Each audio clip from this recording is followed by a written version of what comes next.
BSP की team Nawada आई है, जिस गांव में दलितों के घर को फूंक दिया गया है। यहां 80 महादलित परिवार को घर को फूंक दिया गया। रामजी गौतम साहब हैं, राज्यसभा सांसद, लालजी मेधंकर साहब हैं, प्रभारी हैं, अनिल सर हैं और शंकर महतो जी हैं, प्रभारी हैं, प्रदेश अध्यक्ष हैं। तो आज यहां पर आने के बाद क्या देखे, रामजी गौतम साहब क्या कहेंगे? अब जो देखे उत्तर प्रदेश बड़ा भयावह है ये। और आज इस घटना को देख के लग रहा है कि 1990 का दौर बिहार में वापस आ रहा है। जिस तरह से दलितों आदिवासियों को किस तरह से काटा गया, मारा गया, वो दौर वापस दिखाई पड़ रहा है। अभी जानकारी मिली कि इसी आगजनी में जो गुंडे, मवाली, दमंगियों ने फायरिंग भी करी है। एक वीडियो दिखाई पड़ा मीडिया के माध्यम से, फायरिंग हो रही है। एक यहाँ पर एक मांझी जो हमारा है, क्या नाम है, अनिल मांझी, उनकी दहशत से उनकी मौत हुई है। माने की चारों तरफ गोलियां चल रही हैं, आग लगी हुई है, त्राही त्राही बच्चे हो रही है। उनके जो पालतू जो जानवर हैं, बकरियां और गाय, मवेशी, वो जल के मर रहे हैं। पेड़ पौधे जल के राख हो गए।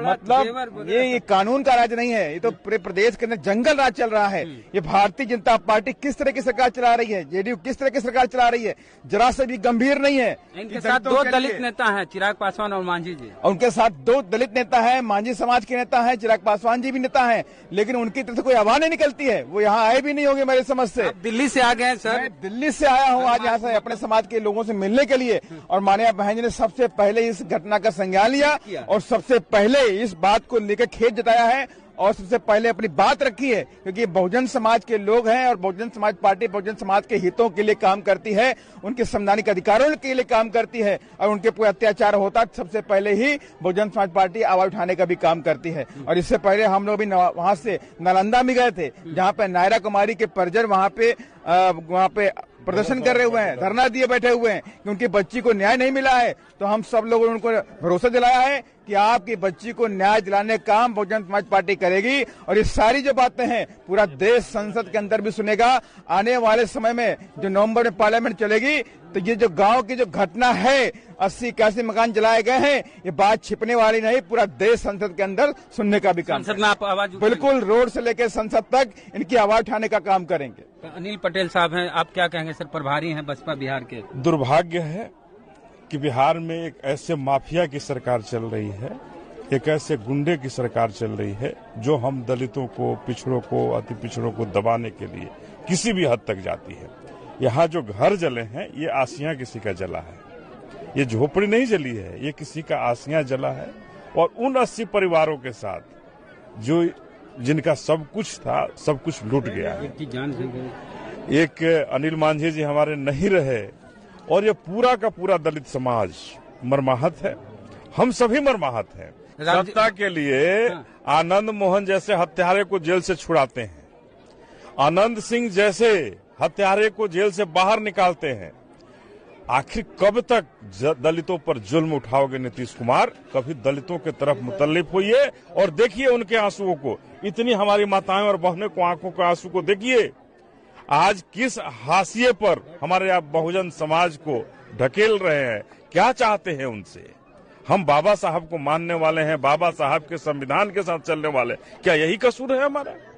क्या यही कसूर है हमारा? एक नाम नंदू पासवान का रहा, वो भी दलित समाज से हैं, मुख्य आरोपी। अपराधियों की कोई जात नहीं होती है। हाँ। अगर अपराधी किसी भी जात समाज से आता है तो अपराधी है। हाँ। उसको जो असली जो घर है वो जेल है, न कि महल।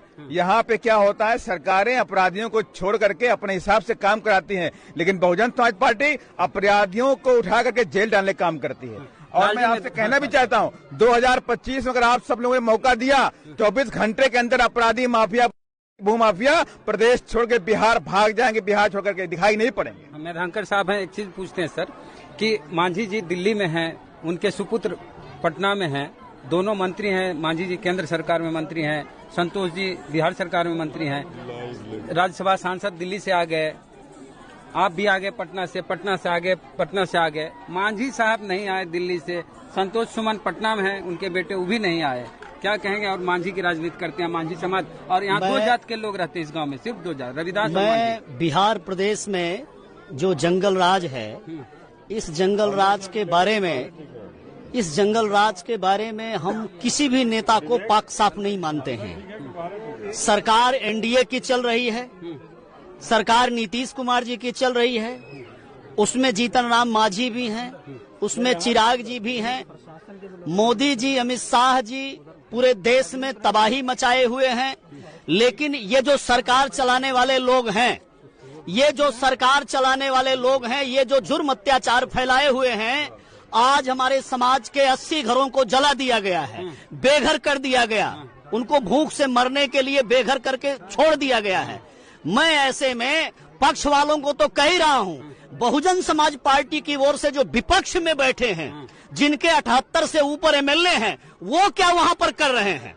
उनको भी जब सदन चलती है, अगर बहुजन समाज पार्टी के कहीं 10 सांसद होते थे उत्तर प्रदेश में, हमारे थोड़े से एमएलए होते थे, बेल में आ जाते थे, सरकार चलने नहीं देते थे। आज जिनके पास 80 एमएलए हैं, वो लोग बैठ करके हाथ पे हाथ रखे हुए हैं।